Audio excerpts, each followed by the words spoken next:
The following is a presentation of the Mat Talk Podcast Network. You are now logged into WarUp on the WPIAL, featuring your hosts, Greg Warnock and Jeff Upson. PA Power Wrestling. Pennsylvania is wrestling. Welcome into WarUp on the WPIAL. Greg Warnock alongside Jeff Upson, recapping the weekend action for you. We got the Eastern Area Tournament, also the Chartiers-Houston Tournament. We have the Cumberland Valley Tournament as well as some others, so we'll go through them all with you. Let's first start off with the Eastern Area Tournament, where, Jeff, it was dominated by Kiski area. 224.5 points for Kiski area. Second place, Du Bois area with 139, not even close. Franklin Regional finished third, Connellsville fourth, West Allegheny fifth. The closest AA school all the way down to number 14, Valley. But overall, we're going to go weight class by weight class, but overall, Kiski area dominated the action. And I sort of thought that was going to happen that way, and this is exactly what happened to them last year as well. Last year, they just completely dominated the tournament, and this year was no different. They had a lot of shining stars for them, but they also had some guys that came up a little bit short, but they were still able to they're just so deep, and that entire team is just very, very deep. You look at 106 pounds, and Curtis Phipps of Norwin just really dominated this weight class. He ends up placing first with a 7-0 decision in the finals over Carter Dybert of Franklin Regional, guy we talked about last week. Is Phipps really head and heels above the class at this point at 106 in the WPIAL? Not only in the WPIAL, but I think the state as well. Curtis was, I'm not saying he was undersized last year, but I think he's a comfortable 106-pounder this year. Clearly, if he's already down at 106 before the 2-pound allowance. So I would say Curtis Phipps is, he's a returning state medalist, and he's clearly the top wrestler in the state and the WPIAL, and that showed this weekend with a fall in a minute. 13-0 decision, a 7-0 decision. So I think it's Curtis Phipps's. Carter Dybert, we mentioned, places second place. Were you encouraged by his performance? Yeah, I was. For a freshman, an undersized freshman, he's definitely a guy who's coming in a little undersized. For him to come out and pick up a second place finish, I think is good for him at a weight that, more guys are going to drop down to eventually, but this is definitely encouraging for a young Carter Dybert. At 113 pounds, Jordan Waters of West Allegheny wins the title. He defeated Trenton Donahue of Du Bois area 3-0. And he did it throughout the tournament with relative ease. Were you surprised that he was able to not only come out of this on top, but doing so with relative ease? Yeah, I mean, this is a bracket that when I looked at first, I mean, it was a tough bracket. You had a lot of tough freshmen, in addition to Trenton Donahue from Du Bois, who I actually had ranked 4th in the state in our preseason rankings, and Jordan Waters. And not saying he didn't have a good year last year. He had a solid performance last year, but for him to come out and beat Trenton Donahue, who's a returning state qualifier, and several freshmen that were here, especially in the semifinals against Matt Sarbo from Altoona. Those are some big-time wins for him and his career. So I would say I was very encouraged by his performance, and I really think he made a statement in a weight class that had a lot of tough freshmen. Sammy Starr, a guy we talked about last week, Chan Shearer from Kiski Prep, he was in that, Garrett Thompson from Franklin Regional. So, yeah, Jordan Waters coming out on top from this bracket was very impressive. Were you a little disappointed by the performance of Sammy Starr, especially after how much we talked about him last week? No, not necessarily. I mean, he lost to 2 quality freshmen. He lost to Matt Sarbo. He won by fall in the contests to a guy against Connellsville, and then he lost to Chan Shearer from Kiski. These are all guys that have been battling for many, many years. All are very familiar with each other. So, no, I'm not saying I'm disappointed with his performance, but I think it just shows where he needs to be and where he needs to go. 120 pounds, Darren Miller of Kiski area wins the title there. Does it in an impressive fashion, and Miller defeats Cale Bakaizo of Thomas Jefferson in the finals. Bakaizo, before wrestling Miller, was able to do so with 2 major decisions and a fall. Good performance out of Bakaizo for second place. Obviously, Miller outstanding once again. Yeah, Darren Miller, he's up from 106. How's he going to do at 120? I think this showed that he's going to do pretty well. He beat Freddie Junko in the semis 7-1 and then beat Bakaizo, which that's a name that runs pretty deep in the WPIAL, right? A lot of Bakaizos out there, and he beats him 13-2, and that's a freshman he's beating, but still very encouraging to see a freshman get into the finals, and Darren Miller did what he had to do. Ed Scott of DuBois area, dominant 3 falls to win the title at 126 pounds. He pins Dylan Kiefer of Connellsville in the finals, who also routed off 3 falls to get to the finals. Yeah, not surprised by Ed Scott here. Really, really highly touted sophomore. Was a state medalist last year as a freshman. Very, very highly accomplished wrestler. So I'm not surprised to see him come out and do what he does best and just pin his way. Zach McCann from Franklin Regional, he got a nice win over Kellen Lynch from TJ in the 3rd and 4th place match as well. Story at 132 pounds. Gavin Teasdale of Jefferson Morgan is tested. Colton Camacho of Franklin Regional gives him all he can handle. Teasdale ends up winning that match 4-3. I think I mentioned last week on the opening show that Teasdale probably could count on one hand how many times he's going to go and not win by at least a major decision. And now we have to count one already, just one weekend into this season. Yeah, and that should be noted that Camacho is a really, really tough wrestler. So now to say that it was close, I think it was certainly close. It was 4-3, and Camacho was actually pushing the action pretty hard in the 3rd and nearly was able to pull an upset. It would be the biggest upset of modern wrestling right now. But Gavin Teasdale, I think he showed that he's vulnerable at 132. I think he needs to figure out where he wants to go and weight. I don't know if he's undersized at 32. I wasn't there to actually see him, and Camacho is really, really tough. I've said this before. He's really improved his wrestling abilities. And I saw him at the Super 32 this year. He looked really tough. He beat Dalton Woodrow from DuBois 9-0 in the semis, which is a good win for him, and gave Teasdale everything he could. So I think we're going to see Colin Camacho do pretty well this year. Speaking of Teasdale, he's always kind of started out, in my opinion, a little sluggish to start each season, whether it's Eastern areas. Powerade to a certain extent. Obviously, winning Powerade is extremely difficult, but he's always started out a little bit sluggish and then comes on strong towards the end of the year. Do you think that's just the case here once again? Yeah, I think, like I said, I don't know what his conditioning's like. I don't know what his preparation for the season was. Last time I saw him wrestle was at Who's Number One a few months back when he took a loss to Pat Glory.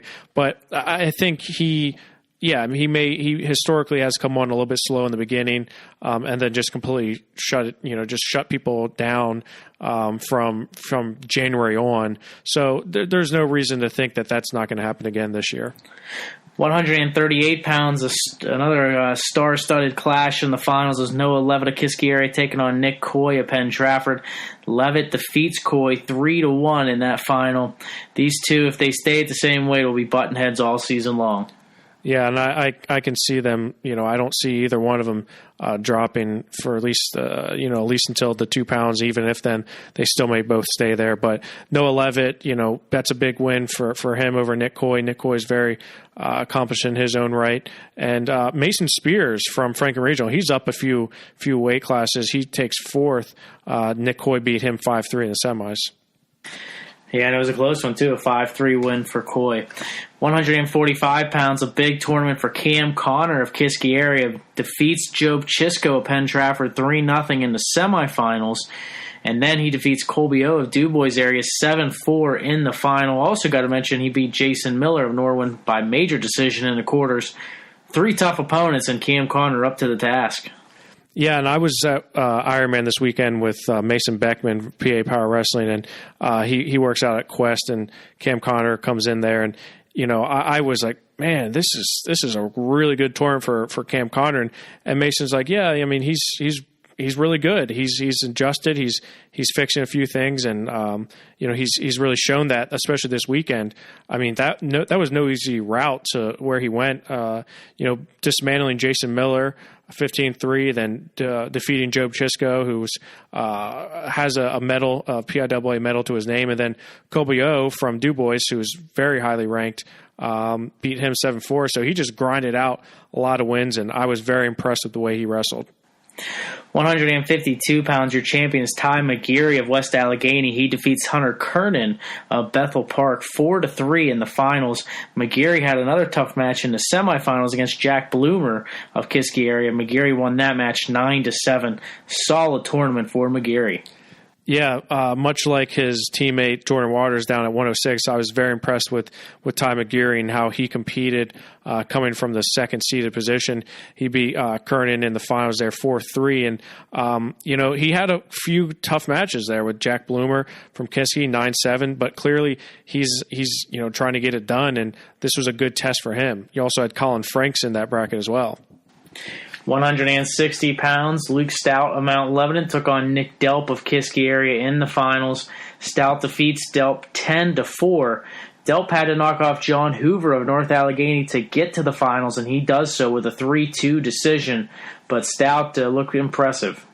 Yeah, and that gap seems to be getting a little bit wider. Delp and he battled last year in the regionals in order to get to Hershey, and Stout was down and had to come back to win that match. Just two young guys going at it, but Stout, the reason why he won that was because his gas tank, he lasted a little bit longer. But for Luke Stout to come out and beat Delp 10-4 already in December, that's very promising for him. Because that gap just seems to be getting bigger. And as you said, Delp had to get past a tough John Hoover, who ended up taking third as well. 170 pounds, Jason Montgomery of Bethel Park. The story here, 3 falls and a technical fall to win the championship. He had 2 tech falls, or the tech fall and the fall coming in the second period. And then the semis, he had a fall in the first period and then a pin in 1 minute and 4 seconds in the final. That over Dan Clements of West Allegheny. What a performance by Jason Montgomery. Yeah, it was a good performance by him, but 160 wasn't that, or I'm sorry, 170 wasn't that deep of a weight class. Not saying that it wasn't a good performance, because anytime you can come away with the championship. Jason Montgomery, though, he's returning state medals. He's going to UPenn. He's an accomplished wrestler. He was expected to do this. So while yes, it's a promising performance, he's going to have a little bit tougher road in some other tournaments.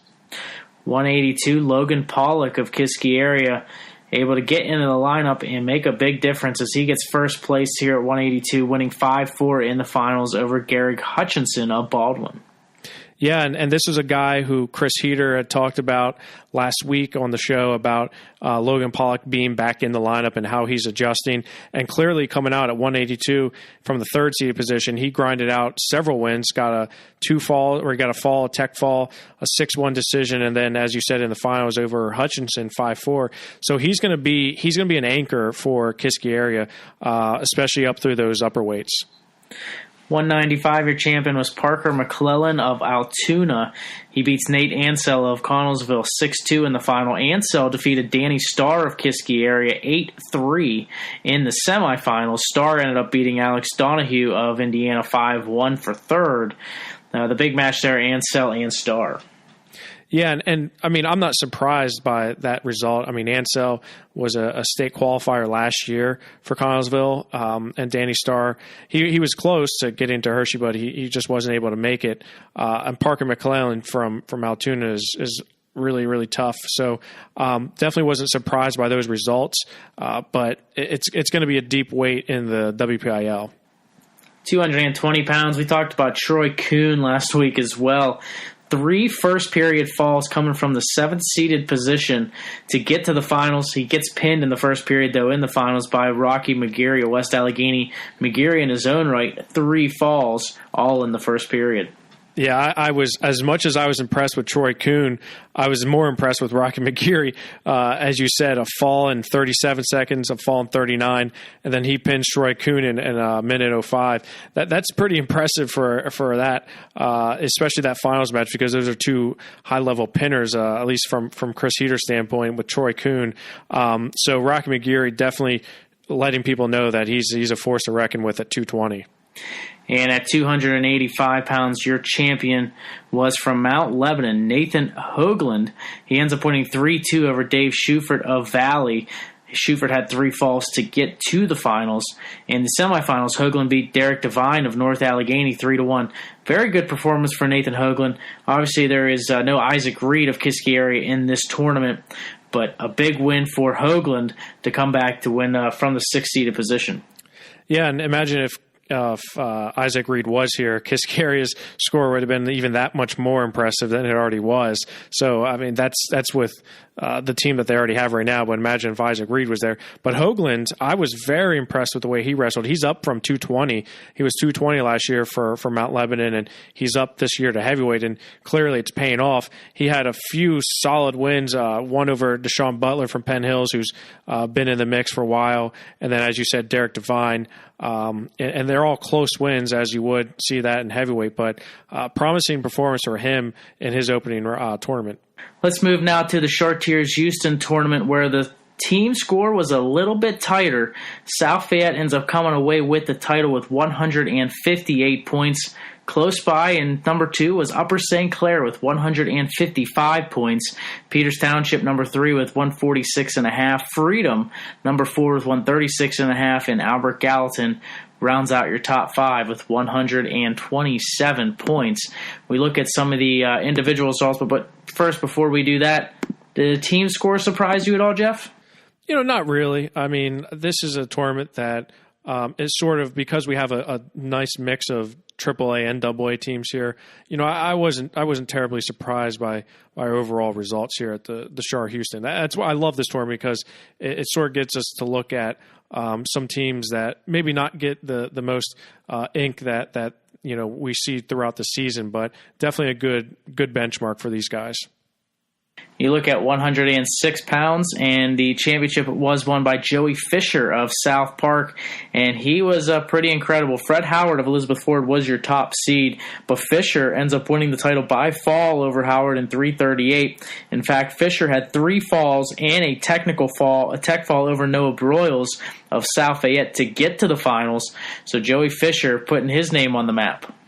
Yeah, and Joey Fisher, he's been a very solid wrestler out of South Park. He was a PJW state champion. He competed well at the Super 32 qualifier out in Mars, and he came in ranked number 8th in the state by PA Power Wrestling, and Freddie Howard came in ranked 11th. So I wasn't surprised by the result, but I was surprised at the dominance in which Joey Fisher showed. Like you said, picking up all those falls and tech falls. I think he's really made a statement that says he's not just here, he's actually going to really be competing for that top spot in the WPIAL and possibly the Southwest region. Howard's teammate Ryan Michaels came in from an unseeded position to win at 113 pounds. 2 falls and a major decision over Matt Inman of Anvil Cleona to get to the finals before he beats Jeremy McPherson of North Hills 7-1 in the final. A solid performance from Ryan Michaels of Elizabeth Forward. Yeah, I was very impressed with Ryan Michaels, and that's a pretty big win for him in his career to come out and win the Chartiers-Houston tournament, but do it in a way, like you said, 2 falls, a major decision, then beats a very stout Jeremy McPherson from North Hills in the final. So a really good start to his season. 120 pounds looked loaded. ZJ Ward of Freedom at the top seed, Manny Doveshack of Bentworth number 2. Those guys have butted heads how many times? But Ward ends up medical forfeiting after the semifinals, so Jimmy Guire of Best Center makes it into the final. Nate Lucas of Pine Richland also in that same bracket. Lucas pins Doveshack in the semifinals. Guire with the win, medical forfeit over Ward. Lucas beats Guire for the title from Pine Richland 6-1. Doveshak ends up coming back to wrestle for third and fourth, but then forfeits for the third place match to Shane Kemper of Burgestown, who Doveshak had beaten in the quarterfinals 3-1. So a good comeback performance here for Kemper, but the injuries to Ward and Doveshak, that just really put a little bit of a damper on what was an incredible weight class. Yeah, I mean, you looked at the statistics there in that weight class. I mean, all these guys are ranked in the state. Manny Doveshak's a 2-time state qualifier. He's very highly ranked. And then you have Z.J. Ward, who was a state qualifier last year. He came in ranked 5th in the state. That was up at 126.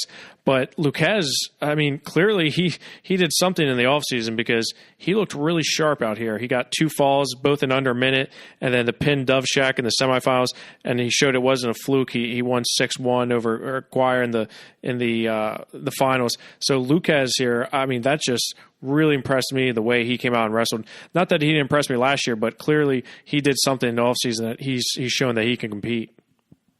126 pounds, we talk about how does Freedom replace a couple of their bigger guys. Maybe it's with this wrestler right here, Kenny Dushek of Freedom. He ends up winning 5 matches. He came in from a pigtail position, knocks off top seed Harley Constable of Albert Gallatin 2-1. He beats Jordan Devine of Elizabeth Ford 4-2 in overtime before beating Colin Dunn of South Fayette 5-2 in the finals. Dushek ends up winning the title at 126. Yeah, talk about coming in from nowhere. I mean, he came in from the pigtail position. Very impressed with the way he wrestled. Not that it was the deepest weight class, but still to show that, he was able to come out and get a win over some quality wrestlers. And Colin Dunn in the final is a guy who's been ranked before. Talk about Freedom replacing. Dushek may be a guy to keep an eye on. And Harley Constable ended up coming back for third place at 126 after losing in the quarterfinals. 132 pounds, your champion coming in again from a 9th seeded position, Trent Schulteis of Freedom. He ends up beating Hayden Funk of Ainville Cleona by 3-2 overtime decision in the quarters. And then he ends up beating Josh Cicero of Armstrong in the semis before winning 11-10 over Donovan McMillan of Peters Township in the finals. So back-to-back guys for Freedom winning titles. Austin Ryan of Burgestown, he was the number 2 seed in this tournament. He ends up losing by fall to Donovan McMillan of Peters Township and then coming down and falling into 6th place. But you look at Schulteis, another guy who for Freedom comes in, wasn't with them last year, but is making a name for himself. Yeah, he had some solid wins, and again, 132 was not a deep weight class by any stretch of the imagination, but still a very promising performance by him. I also was impressed with Donovan McMillan from Peters Township. I mean, he's a freshman competing. He was on our top incoming freshman list. He picked up some big wins, including that fall, as you said, over Austin Ryan from Burgestown. So, it's definitely not the, when we looked at Eastern area, those had some bigger names, but still some promising performances from some of our young wrestlers.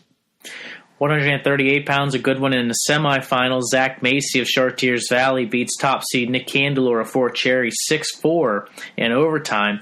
Tom Kyle of Upper St. Clair, he was the 6th seed. He ends up beating Jake Pale of Freedom 6-0 in the quarterfinals. West Davenport of Conneaut area in the semis 6-4. And then Kyle beats Macy 3-2 in the finals. Tom Kyle is your champion at 138, and Davenport comes back for third to beat Nick Candelore of Fort Cherry 3-0. Yeah, and Candelore is a guy who we had ranked in the state coming into the preseason, and Zach Macy's a guy who's made some strides over the last year and especially the offseason. But Tom Kyle, talk about him and his performance.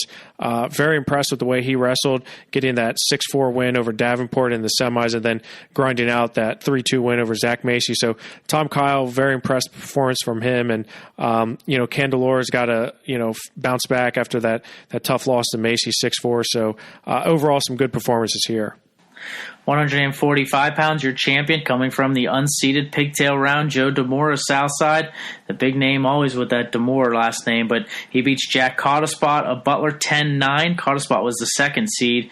Then he beats Dom Ellis of Conneaut area 9-2, and then he beats Ben Salas of Pine Richland 5-3 in the semifinals before beating Eli Brinsky of South Fayette 9-4 in the finals. Your champion at 145, Joe Demore. Yeah, I mean, I can't keep track of these D'Amores. I don't know. I can't tell if this is a new one or an old one. I mean, they're all over the place. But, Joe D'Amore was a state qualifier last year. He's definitely a guy who I looked at the brackets and I just thought, how the heck is he in that position in the bracket that he is? That boggles my mind, because you're talking about a guy who's a senior. I understand he was 15-7 last year, but he was a state qualifier. So kind of, uncertain why that was the case, that he was seated where he was. But he comes out and gets some quality wins. As you said, Ben Salas from Pine Richland in the semis, and then Brinsky in the final. So definitely a good performance from him. 152, as we talked about this guy last year as a freshman, Thane Lawrence of Fraser. He had a solid tournament once again, 3 falls to get to the finals, and then defeating Mike Cusick of South Fayette 6-0 in the finals. Cusick had a big win in the semis over Colton Gizero of Peters Township by fall to get there, but this was all Lawrence in this tournament. Yeah, and Cusick, I swear, I think he finished runner-up at this tournament for the last 3 years. I don't know. But Thane Lawrence has really showed that he's elevating his game as a sophomore this year after finishing third in the state last year. Comes out and just dominates. And Cusick's a tough wrestler. And as you said, he got a nice fall in the semis over Jezero. So, but it just really shows you the distance between Lawrence and the rest of the field here. He's really tough. 160 pounds, we talked about him last week. Cole Spencer of Pine Richland. He did not disappoint. They did seed him third in this bracket. 3 falls to get to the finals before beating Brandon Matthews of Peters Township in the final, 8-2. Matthews, for his sake, got 3 falls to get there as well, all first period falls. But Spencer, too much to handle. Yeah, while Pine Richland was busy and Hershey winning the football championship, state championships, Cole Spencer was starting his career for Pine Richland in a big way, and he was high up on our top incoming freshman list. Came in as number 4, so there was some question marks though, how would he adjust to this weight, and I'm not saying this was the tournament of the century, but he still had some very impressive wins, as you said, getting 3 falls en route to the finals. Especially over Mern from Freedom, and then, as you said, over Brandon Matthews, who himself was just pinning people left and right. So definitely a good start for Cole Spencer in his young career. 170, your champion was from Conneaut area, Peyton Hearn. He won 3-1 in the finals over Luke Mary of Peters Township. Hearn had to defeat Mike Standish of Albert Gallatin 7-2 to get there. Mary beat Brent Johnson of Freedom 10-0 to get to the finals, but Hearn, your champion, Mary of Peters Township, in second place. Yeah, and I was impressed with Hearn and the way he wrestled. This is a guy who a few years ago was on our top incoming freshman list, and this was a good tournament win for him. And as you said, Luke Mary, a guy who I have been following for a while, and he comes in and looks really sharp until the finals. He's got 2 falls and then a major, but Hearn, I think, really showed how improved he is. But Luke Mary will bounce back. 182 pounds, Tim Walls of Albert Gallatin, your champion. He won in the final 7-0 over Christian Saquette of Butler. Saquette had a dominant run to get to the finals, as well as Wallace, but it was all Wallace here in the championship. Yeah, and Wallace is pretty tough. That's the reason why he's going to Kent State, and he's ranked as very high in the state. Tim Wallace did what Tim Wallace does best, and that's just dominate. But there were some other guys here, as we said, Vargo from Bentworth and Jeff Market from Peters Township. There were some tough guys here, but ultimately it's all Tim Wallace. 195, some upsets in the bottom half of the bracket. Harvey Roch of Upper St. Clair pins Joe Bastarelli of South Fayette in the first period in the quarters. Shamil Zenaleoff of Chartiers Valley then beats Harvey Roch of Upper St. Clair 7-2 in the semis. But Dominic Fundy of Best Center, he is your champion. He won 9-5 over Zenaleoff of Chartiers Valley in the final. 2 falls and a tech to get there, but Fundy has to go 6 minutes against Zenaleoff. Yeah, and Zenaleoff is down from 220, if you remember that. He was at 220 last year, and Now he's at 195 this year. So I was intrigued by that. But then Dom Fundy, and this is something Eric and I talked about on our show, is how is he going to adjust to 195? Because that's a decent jump for him. But clearly that jump didn't really do too much to him because he comes out and dominates a guy who just came down from 220. But Zenolev is I think he's going to do well this season. I think he's going to get a trip to Hershey. And Fundy, I think, is looking to get on top of the podium. But, boy, if you look at the state rankings, 195 may be the toughest weight class in all of AA. Do you see Fundy potentially going back down to 182? I mean, it's hard to say without seeing him and seeing if that's even feasible for him.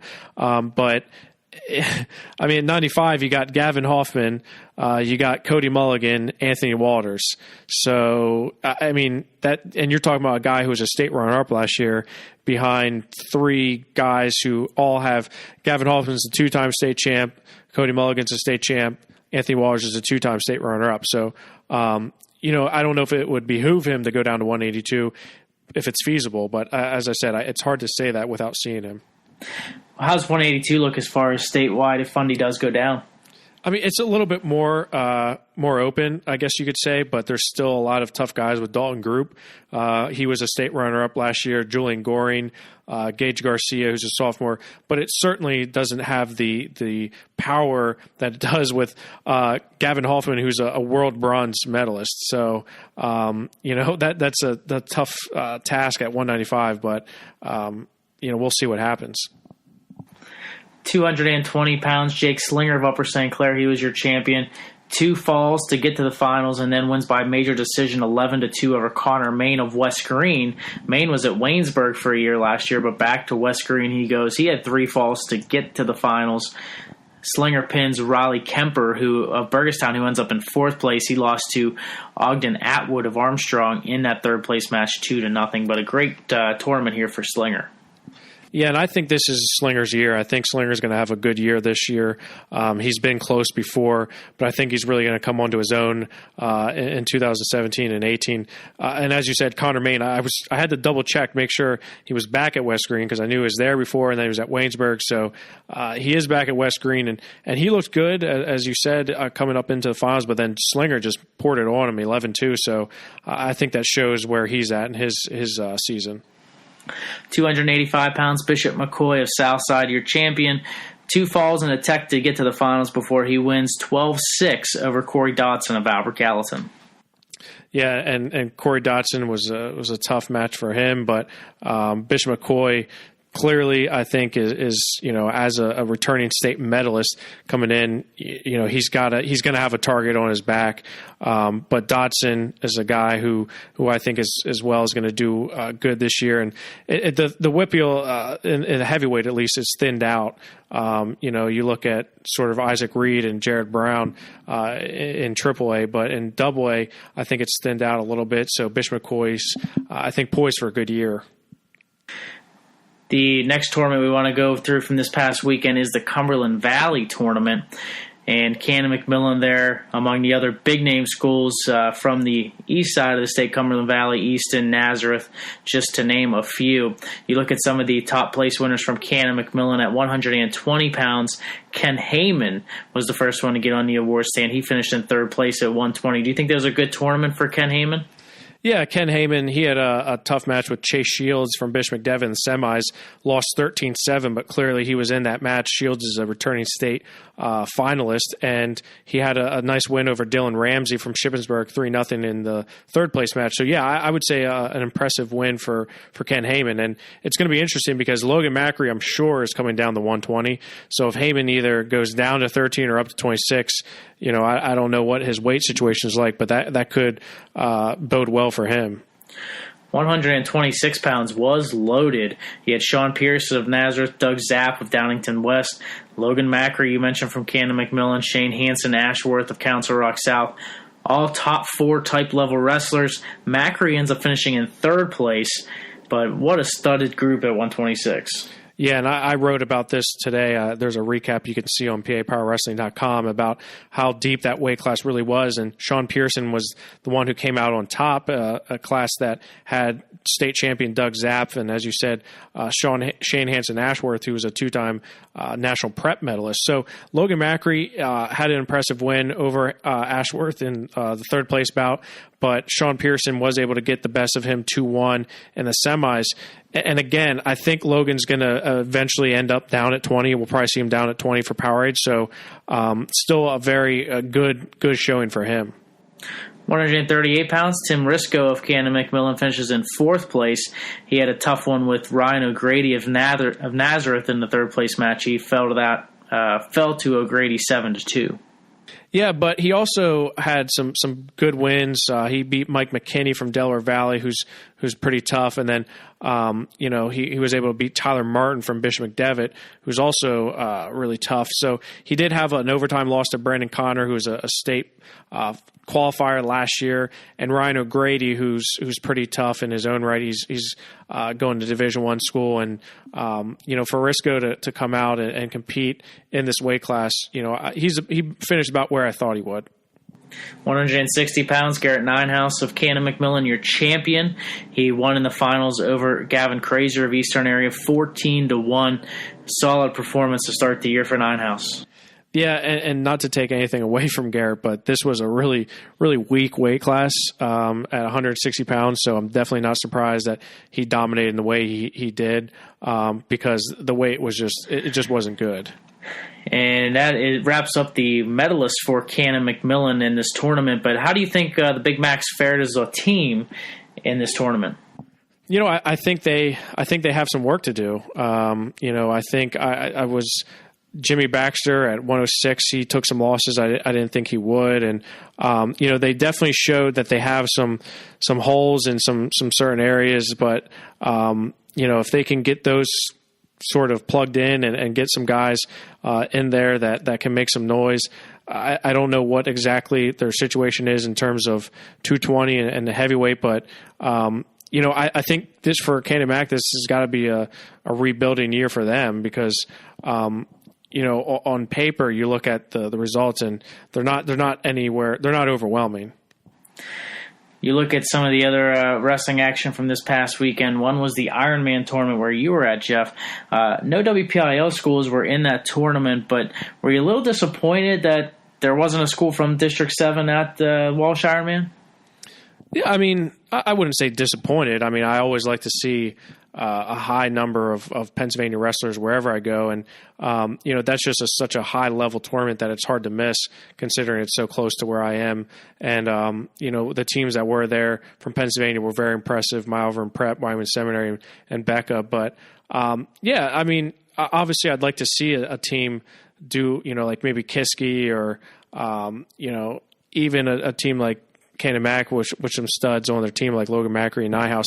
But I mean, I'm not upset by the fact that this is the best tournament in the nation. So, we're going to be able to see those teams again. A lot of those teams at Powerade. Powerade's a very, very tough tournament, and it's going to be fun to see those guys competing.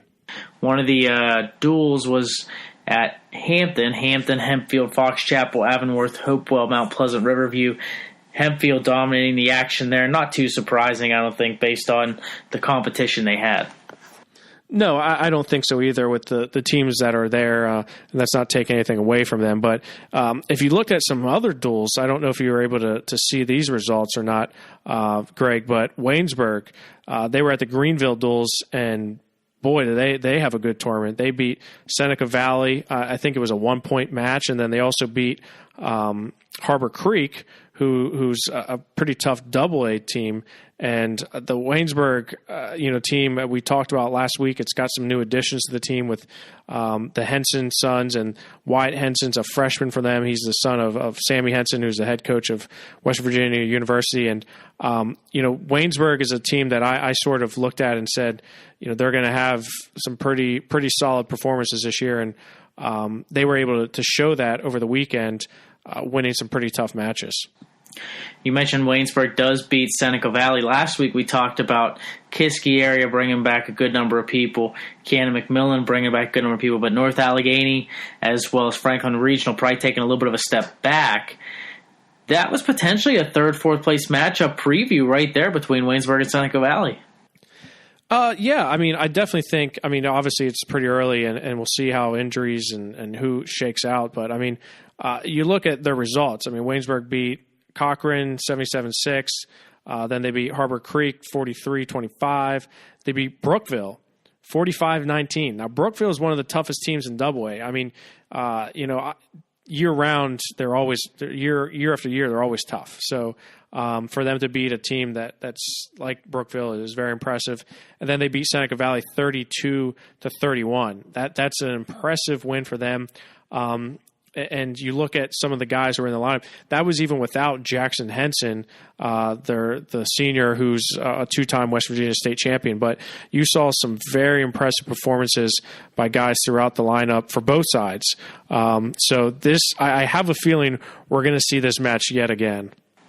One other tournament from this past weekend, the North Coast Classic, teams like Belle, Vernon, and Greensburg-Salem there in that one. Yeah, and there were some good performances here. A tournament that always has some WPIAL flavor in it. Starting off at 106, Cody Kaufman from Greensburg-Salem finishes third. I thought that was a good performance for him. And then a couple guys from Trinity actually got on the podium here, and I'm sure my father, Tom Upson, is pretty happy about that, to see the resurgence, if you will, of Trinity. But A.D. Nelson came away with 8th place at 113, but then a freshman who I was pretty high on and talked a lot about in the top incoming freshman report was Gianni Martini from Trinity. He was second at 120. He had a good performance there in his first high school tournament. Logan Saliga, Belle Vernon, a guy who's been around for quite a number of years. He finished second at 126 in a pretty impressive performance. J.T. Porter of Trinity is 7th there.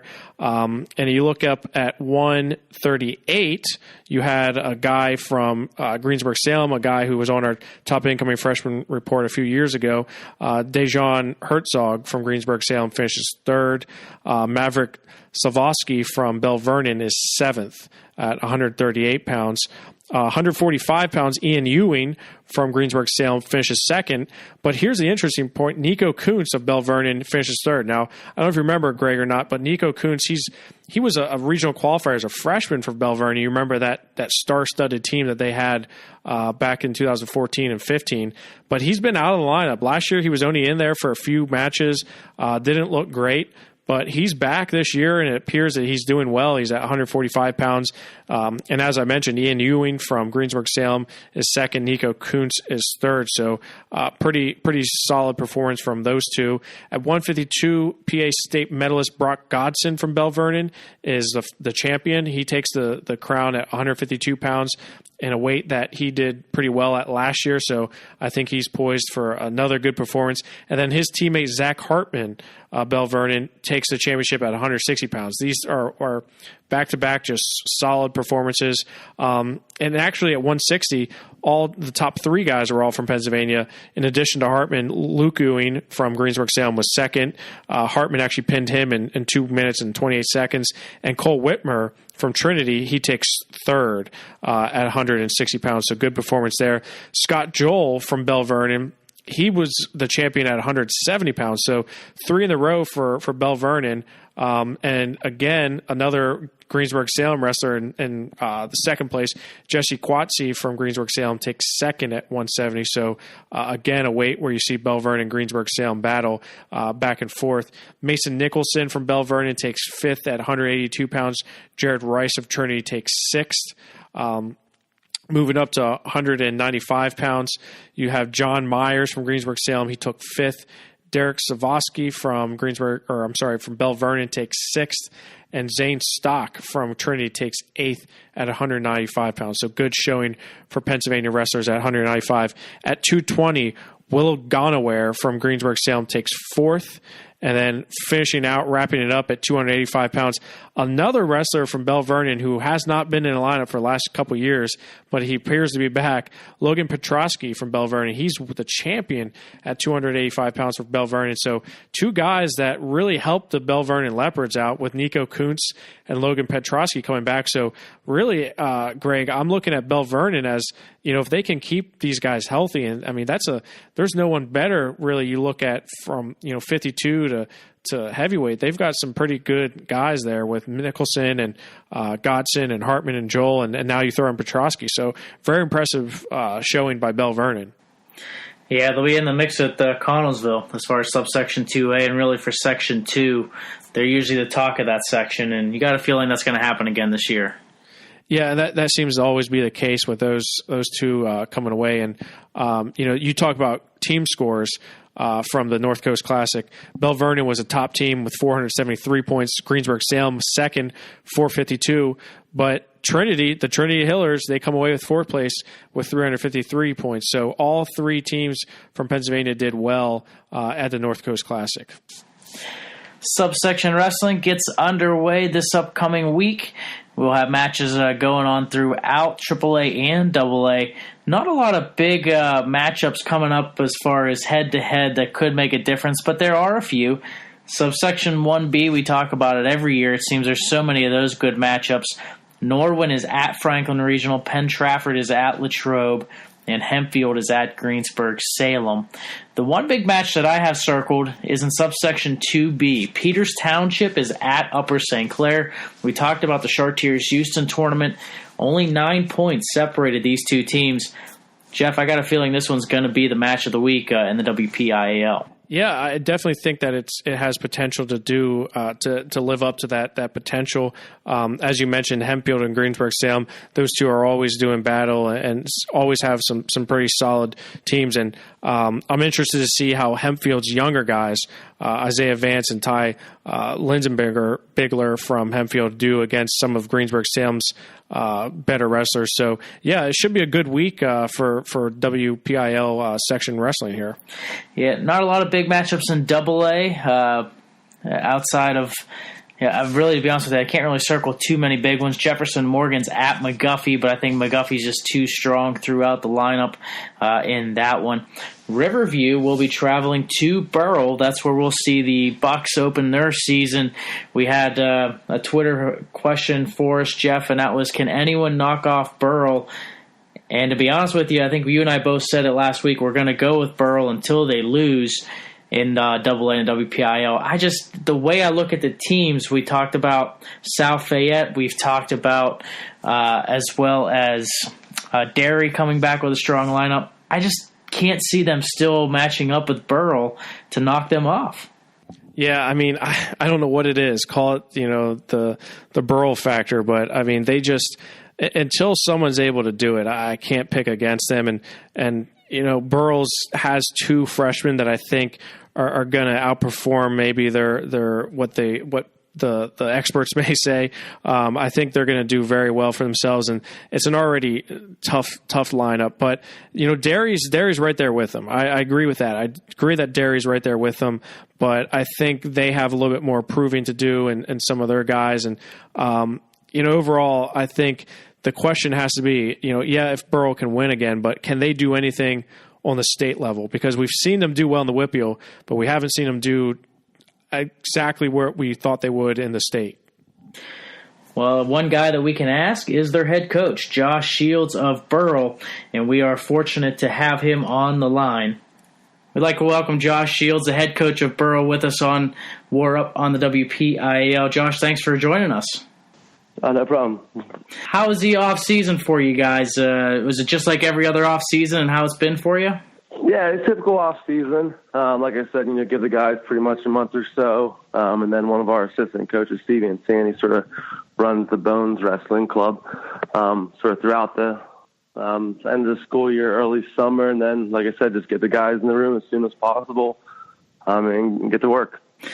As far as the guys that have come back to this point, do you feel like they've improved throughout the off season and everybody's kind of taking that next step as far as their growth and development? Yeah, it seems like we've had a lot of guys that really, have made some strides I mean, a group in particular I look at is, the senior class we have now.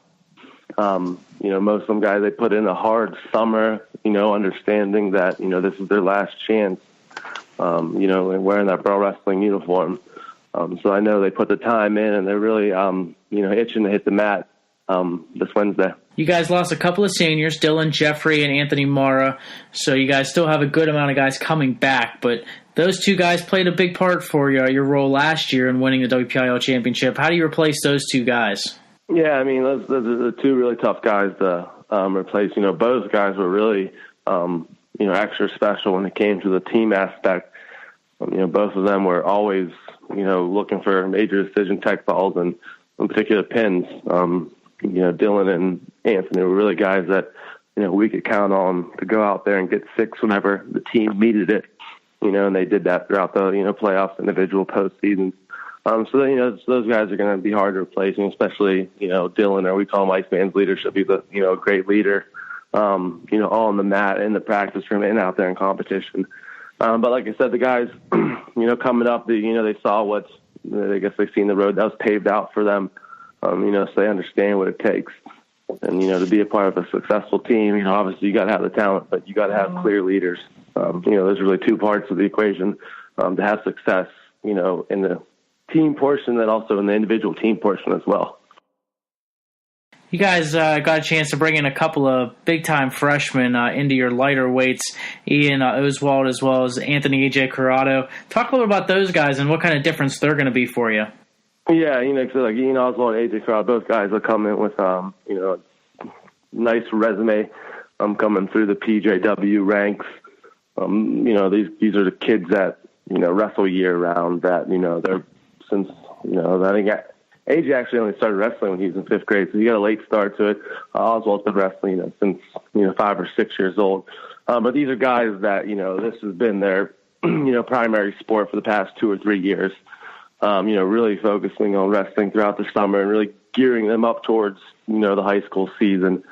They spent a lot of time in the weight room, this off season, sort of putting on that strength that's needed at the high school level. And their technique and their skill set, is, above and beyond what most freshmen are coming into the season. But, putting them, in our room, they're surrounded by, 3 state qualifiers that they're battling each and every day. And they're seeing the intensity these guys drill with. So they understand where they need to be at. And, each and every day they're working towards, getting on that level. And Coach, you had talked about the Iceman and replacing someone like him. And when we talked at Media Day, I asked you who was really going to step up. And you had mentioned Corey Christie, a guy who's always been knocking on the door. He's been close before. Talk about his development and what you expect out of him his senior year. Yeah, and he's a guy that's really had past 3 years. He's had a great past 3 years, placing at some top tournaments. He beat several, double-A and triple-A state qualifiers. But he always, the past couple of years, he fell a little short of his individual goal and, getting to Hershey and getting on that podium. He's a guy, like I said, really I've seen a change in his attitude going into his senior year. I can see that, that confidence, that seniors get, knowing that, they are the oldest. They've wrestling varsity for 3 years and understanding it's their last year. And, he was training hard and, caught the eye of some college coaches and actually, accepted a scholarship to wrestle at a Division II Coker College. So that was, exciting for him and, sort of like a little relief off his shoulder knowing that, he can really just go out his senior year and really let it all go. And that's one thing that's going to be big for him. He's always been a tough kid and he's always really had the skill set. But sometimes, I think it's, he maybe lacks a little bit of self-confidence in himself and, believing in his work ethic. And, I've really seen that diminish, over this sort of preseason, and he's, firing on all cylinders right now. And just looking at the lineup, I mean, we talked about this a few weeks back, but I mean, as for much as you guys lose, you definitely return a whole heck of a lot, especially down there in the lightweights.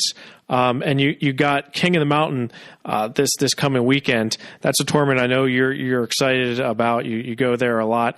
What are you looking for performance-wise from the team? After the duel with Riverview, what do you expect from the team up there at King of the Mountain? Yeah, the first tournament, is always especially in a tournament of the caliber of Canon-McMillan. Just having those guys going in there and really just, embracing the grind. It's going to be a tough 2-day tournament, back-to-back weigh-ins, top caliber kids. And really just having the kids just go in there and just, putting it all on the line and scrapping, wrestling hard, going out there, trying to score points. You never want to see, and you tend to see it from time to time, the first big tournaments, sort of guys being hesitant, holding back, especially maybe some of the underclassmen, sort of wrestling with some nerves, being the first time on the varsity level. You just want to see our guys just go out there and just compete, wrestle hard, and, keep trying to attack and score points and really not hold anything back. Don't be scared of your opponent or, what this guy accomplished last year. It's first tournament of the year. Most guys are coming in, 0-0, whatever the record may be. It's a whole new year. What you accomplished last year doesn't really matter. Josh, last week on the show, we looked at the teams, the top 4 teams returning, and we talked about you guys, but also Freedom, Derry, and South Fayette. Freedom loses a couple of their big names, but Derry only losing one big name in Noah Winsek. South Fayette loses one guy, Camden Hoover. Would you say Derry and South Fayette are 2 of the top teams you're looking at as far as challengers for your WPIAL crown? Yeah, without going deep into the rosters and looking at match by match, those are 2 that pop right at the top of my head. And, I think obviously McGuffey, returns a decent amount of kids from last year as well. Those are, those teams we're looking at, for the top competition in the WPIAL AA. Obviously, you guys want to continue your streak in winning WPIAL championships, but when you look at it statewide too, are you guys starting to talk about how you want to make sure you do a better job at Hershey and win more matches and come home with a medal this time around? Yeah, this will be the 5th year. If we don't accomplish, top 4 finish at the PIAA team portion. The kids are definitely hungry. No one on this team has ever received, or earned a team PIAA team medal. So that's something definitely that's on the radar. The captains of the team, the leaders of this team, it's like that's something they want to accomplish this year. And they know what it takes. It's not just putting in the average time. You got to go above and beyond. What you did last year if you want to achieve more this year. So that's definitely their goal. They're trying to separate themselves, from some past teams and, really put their mark on this program. Well, Josh, we appreciate you taking a few minutes out of your time to join us, and best of luck as you guys start your season and look to defend your crown. Yeah, absolutely. Where are you guys heading this weekend? I'll be at King of the Mountain, Josh, with you. So I'm awesome. Yeah, I remember seeing you the past couple of years. Absolutely, and I'll be there again this year. And I look forward to seeing those young guys and some of the guys that are returning for you. So I look forward to seeing you then. Yeah, absolutely. Hopefully, I think looking at the radar early on, I think this is the first year in maybe 5 or 6 years it's not supposed to snow. Right. So yeah. Hopefully, miss those fingers crossed. Fingers crossed. But hopefully some good wrestling and no snow, so it's not a 4-hour drive instead of 2.5, 3 hours back to Burrell. Exactly. Well, we safe travels to you and the whole team, and like I said, I appreciate you coming on and look forward to seeing you this weekend. No problem, guys. I'll see you this weekend. Thanks again to Josh Shields for joining us on the show. And you look at, he mentioned King of the Mountain, and that's going to be one heck of a tournament coming up. You got, in addition to Burrell, Franklin Regional, Penn Trafford, Seneca Valley, Bethel Park, just some of the WPIAL schools that will be there. Should be a good one at King of the Mountain. And don't forget Seneca Valley. I mean, I'm pumped to go up to King of Mountain this weekend. A lot of tough guys there, a lot of returning studs, but also some new faces that we're going to see up there. And as you mentioned, a lot of WPIAL schools. Franklin Regional is going to make a trip up there this year. Burrell's always been going up there, Penn Trafford as well. So, but Seneca Valley is a team that I'm going to be keeping a close eye on to see how they compete against some of these tough teams. Beast of the East is also this weekend. North Allegheny and Waynesburg heading up that way. Do you expect good performances from, especially in particular, Waynesburg?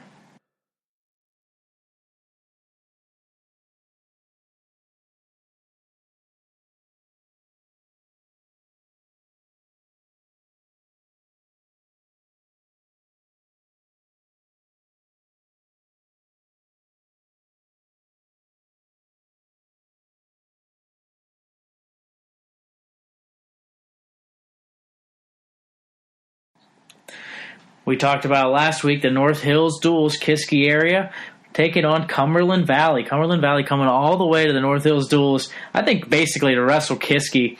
That should be a fun duel to watch. Yeah, and definitely some good matchups there in that match. And you also have, as you mentioned, North Hills, who returns some pretty notable names, one being Sammy Hilligus, right? But, yeah, Kiski area is definitely the highlight of that group. And Cumberland Valley, they're I guess you would say they're a little down this year, but they still have some solid performances we saw from the Kickoff Classic, and they're a team that always competes well. I know that from personal experience, unfortunately, but yeah, they are traveling a far way out to be competing. I like the fact that head coach Dave Heckard's going outside of District 3 to really pick up some matches. If you're looking for a place for a lot of WPIAL schools, go check out the Moon Duels. I believe there's about 12 different WPIAL schools wrestling in that duels. Yeah, that's always a tough one. You have a mixture, again, of AA and AAA, but should be a good showing there. Any other weekend action you're looking forward to, Jeff? I mean, the King and Mountain's always fun. I really like that. It's a tournament that I always have circled, so definitely looking forward to that. But yeah, just excited. I mean, I sort of, what this past weekend was I felt like it was finally back in the groove of getting, excited to watch high school wrestling. It's interesting to go from watching college wrestling for 3 to 4 weeks and then going back to high school. And it makes you kind of appreciate college wrestling because, me personally, I was getting a little frustrated with the out of bounds rules. And I wish high school would adapt more of a college style, match, but that's neither here or there. That'll be for another podcast because that could take a while. Oh, come on. We got all night, right? There's no one cutting us off. No, there's not. But, I got rankings to update. If you want to help me out with those, I'd be greatly appreciated. But we got rankings. I got, other previews coming up. And, and I have another job. I have another life outside of wrestling. It's hard to believe. People sometimes think I'm crazy. And so does my fiance. Barely get any time with her this time of the year, right? Just starting. Just starting. And it's a good thing I proposed to her in September, not December. So that's right. But looking forward to this weekend. And again, thanks to Josh Shields for coming on and talking to us. I could talk to Josh Shields pretty much all day. And even through the phone talking to him, you can feel his intensity. I mean, he's ready to go. I was talking to him a few weeks ago at the media day we had up at Pitt Johnstown, and he's ready to go. He's fired up, and that energy has got to come off towards his wrestlers. I mean, if he was my coach, I could not stop going because you see him in the corner there. He's just constantly, giving directions and showing you examples of what he wants you to do. So love him and love his excitement, enthusiasm. So looking forward to King of Mountain this weekend. Yeah, I had an opportunity this past weekend to go to Edinburgh to broadcast the finals of PSAC Wrestling Championships, and I was broadcasting with Paul Cousins, former coach of Fort LaBeouf. I'm sure you're familiar with him, Jeff, and I brought up Burrell and the fact that, their dominant run in the WPIAL. And he mentioned that when he first started with Fort LaBeouf, he wrestled a match with, where Burrell was wrestling at and seen their intensity. And he said, that's what I got to do. And it's surprising that more teams in WPIAL don't try to match that intensity because Paul then took that to Fort LaBeouf, and look how well Fort LaBeouf has done over recent years, partially because of Paul, but he took that intensity that he watched from Burrell and he turned it into a great program. Yeah, and I'm happy to hear that you were able to spend some time with Coach Cousins there, and definitely a guy who's made a difference in a lot of people's lives at Fort LaBeouf. But yeah, he's right. I mean, as you watch that team, that's why when they come in and everyone just sort of dismisses them, it's Burrell. They're not going to be able to do it again. And then every year they always come away with it. It doesn't matter how they do it. Someone steps up, someone gets the job done for them. And that starts from the top. That starts with that tradition of just that Burrell wrestling pride that they have. So just a great program. And other programs should try to mimic what they're doing because it's working. So, kudos to Coach Cousins for recognizing that talent and taking that to his program. We got rankings for you on PA Power Wrestling. If you aren't a member yet, you need to be, because you need to check out the rankings, both regional and statewide. Jeff's going to be updating those weekly for you, but make sure you check that as well as just the weekly articles. He mentioned he had one for you updating the Cumberland Valley tournament. So make sure you check us out here on PA Power Wrestling. You can get all the rankings, see where we're at in District 7 as well as region as well as statewide, but the weekly rankings is where it's at. Absolutely, Greg. And for those who actually know how to use Twitter, because Greg apparently does not. I do. I tweeted, by the way. I tweeted this past weekend. You didn't tweet me back. Congratulations to everybody listening. Greg Warnock tweeted for the first time since 2013, so I'm happy to hear that. Meanwhile, my man Beck Diggy and I were at Ironman, and all we were doing was on the Twitter. So for those of you who actually use it and enjoy it, you can follow us at PA Power Wrestle, like us on Facebook, follow us on Instagram, and as Greg said, you can catch all the updates, action, rankings, everything you need. It's a one-stop shop for PA Power Wrestling, PAPowerWrestling.com.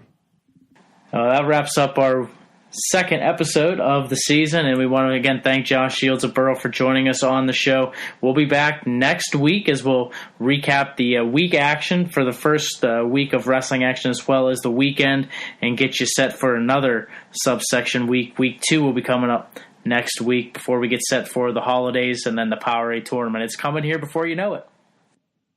Absolutely, Greg. Thank you for listening to WarUp on the WPIAL.